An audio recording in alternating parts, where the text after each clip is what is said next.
kadakoy, welcome back sa ating panibagong vlog. So, ngayon mga kadakoy, maggawa tayo ng sidecar. Ayan. Side well or kulong-kulong. Ayan. So, nagpatulong pala tayo mag-bend nito sa tubo na to dahil matigas yung ano natin, dahil makapal ang gamit nating GI. So, ayan. Naka-frame na tayo. O, nagpa-assist tayo mga kadakoy dito sa ating kasama. Ayan. Tataking na natin to. Gamit natin ang welding mask na automatic. Nagda-dark kapag naka-reflection ng init. Ayan. Silaw. So, wala nang patupik-tupik pa. Bilisan na natin yan. Ay. So, napakalaking sidecar to mga kadakoy. Ayan, binilding ko na. Ayan, sukat ulit tayo. Tapos bend ulit tayo mga kadakoy kay pang gilid. Ayan. So, dandahan natin ang bend dahil talaga matigas. Makapal kasi yung gamit natin para sa ganun ay hindi basta-basta masisira yung siding natin. Ayan na. So, bend natin pa dahan-dahan. Ayan. Makabuo na tayo. Oh, di ba? Kailangan natin, susukat din natin dahil hindi magkaparehas yun mga kadakoy. Ayan, putulin natin. Ayan. So, tacking na tayo. Ayan. Gawa natin ito. Ayan. Salamat pala sa nagtiwala sa atin na paggama sa atin ng sidecar or kulong-kulong. Shout out pala sa may-ari nito. Ayan. So, ayan. Tacking natin yan. Tacking. Tibayan natin pag-tacking baka matanggal.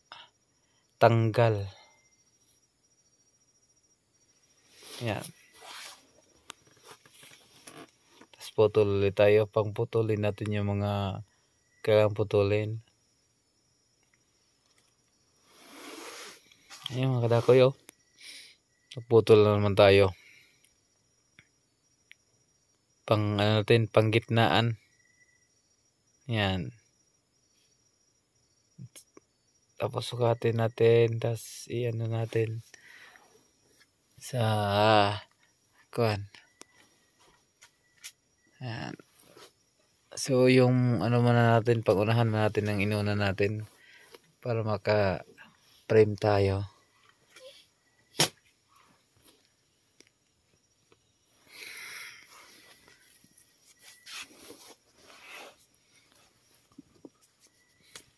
Yan. Tapos iskwala natin, tapos weldingin. Ayan. Yan. Tacking natin yung kabilaan. Tapos taas. Ayan.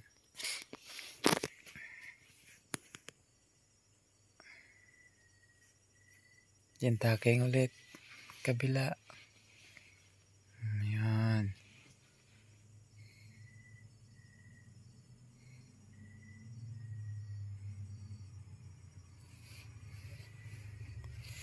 Ayan, tacking ulit. Gagawa tayo ng sidecar or kulong-kulong.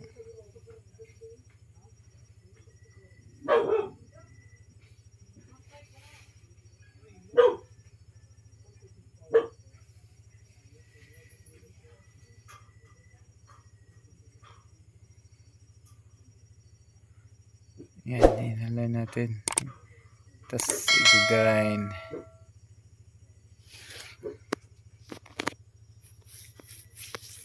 Yan. Tapos i-grind natin kadakoy. Ayan, diba? Buo na siya. Ay. So ganito na kaganda yung natin.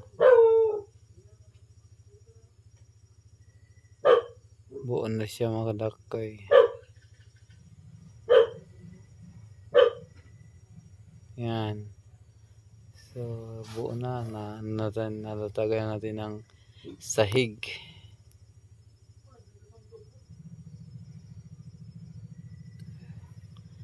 Yung purpose pala nitong lubid mga kadakoy ay para pumantay yung kulong-kulong natin, para hindi ito mabingi yung ligid, natin ikabit. Yan, linisan din natin ng konti. Ayan. So may designer rin tayo dito sa baba. Apakan. Yan, tibayin na natin dahil na. And maglagay na naman tayo ng plate.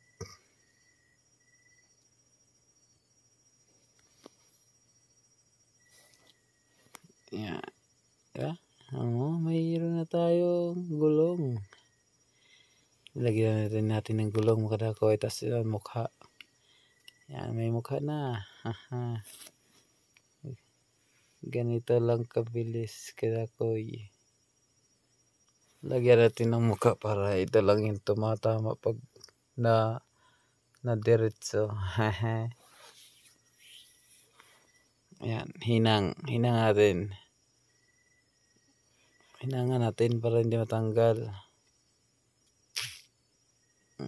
Silip kay na. Araw na. Sabi sigma lahi.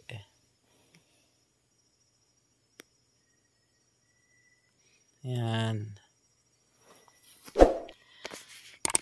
So ayan, nagawa na tayo ng pang side wheel dito sa ating kulong-kulong. Yan, yung mga pinagkulayan nating pula. Tapos welding natin dito.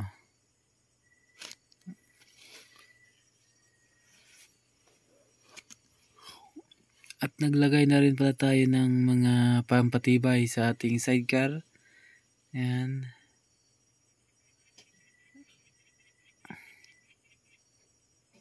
Para hindi siya mabilwa.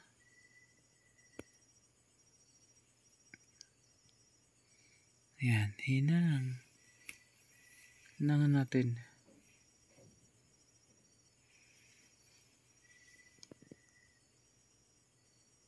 Ayusin natin para kumapit na maigi. Nahihirapan pala ako nito mga kadakoy dahil hindi na kitstop yung yung rod.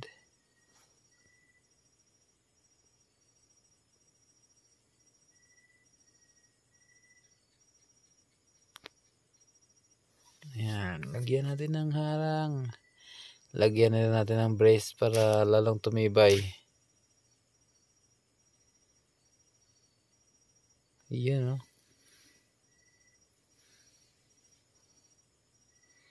So, testing natin. Ayan. Testing natin mga kadakoy yung gawa natin. Kung gaano pa kaganda yung setup. Ayan Yun ayoy.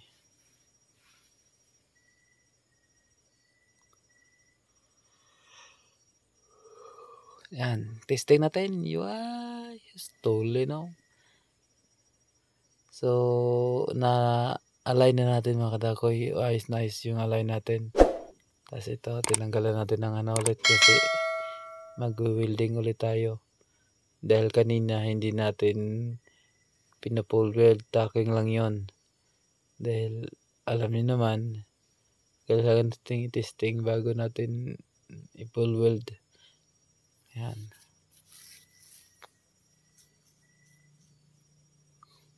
Maglagay ulit tayo dito ng shock. Yung ilagay natin yan, diba? So maglagay tayo dyan. Yan.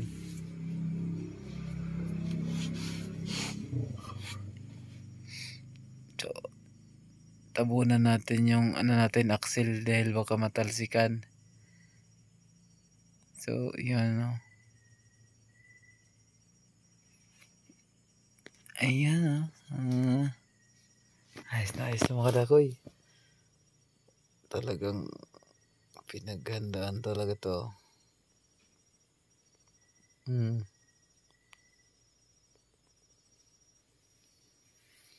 Ayan, tibayin natin. So naglagay pala tayo dito ng spring sa gilid para medyo maganda yung laro sa ating shock o sa ating molye. Kaya naglagay tayo ng shock dito na medyo ano lang, malambot ng ang ano niya. Ayan, tibayin natin.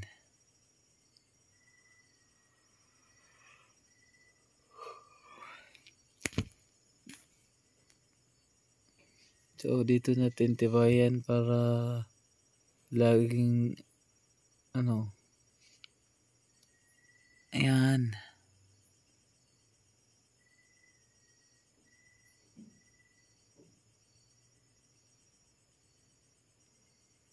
Ayan, lagyan natin mga dago. Tibayan natin ng maayos.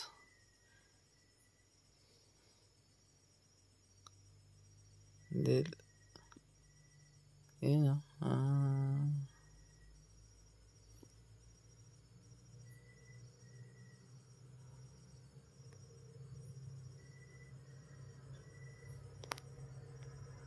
Ayan. Takuman natin.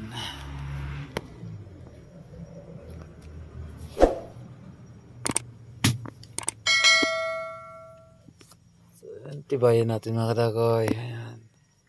So, pakita natin yung nasa ilalim. Dahil maganda na pagkakasan natin. Ayan o.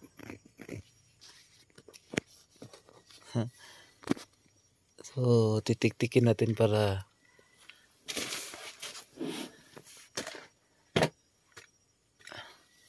hindi siya para dumikit. Ayan. Nalagyan natin ng kuwan. So, naglagay na rin tayo ng tapalodo. Tapos, kininisa natin. Ayan, ito na. May gulong na kadakoy. Ayan na. Sa mga gusto palang magpagawa, dito lang kayo, pumunta lang kayo sa bahay. Ayan, tinistin na may-ari. Testing na kung talagang maganda yung alignment. Ayan. Testing na.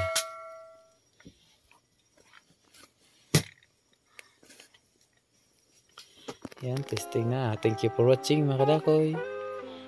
See you soon.